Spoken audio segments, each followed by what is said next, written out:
It could be said that Donald Shiley achieved the American dream.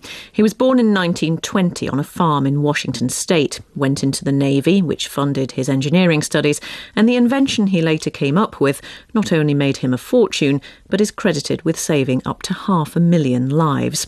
I asked his friend Mary Lyons, president of the University of San Diego, the town in which he lived, what he was like.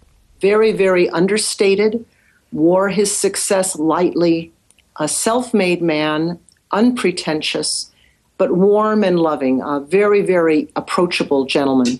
And can you put his invention in context for us? How important was it?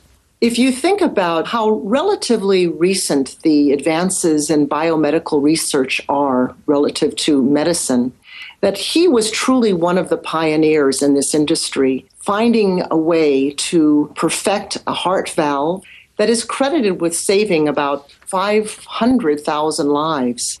I think that really speaks a lot about the importance of his legacy as an inventor. And it was first used to replace both the aortic and mitral valves. Yes. Tell us how he came up with the idea. He had already set up his own laboratory out of his garage in Los Angeles and had several patents on, instruments for the aircraft and space industries. But of course, he had in his previous career been exposed to and worked with physicians in Oregon. And as he says it, he was basically sitting in his living room. A football game was on. And he said the idea just came to him as he was sitting there, and he rushed into his garage, into his laboratory. He worked on a prototype, and the rest is history. Now, it's credited with saving 500,000 lives, but there were big problems with the valve. They were discovered that it could possibly kill the patient. Well, it was only after he had sold his company to a large pharmaceutical company much later that a version of the valve began to fail, and that was what provoked the change in the valve. But it happened after he had already sold his company. How proud was he of his invention?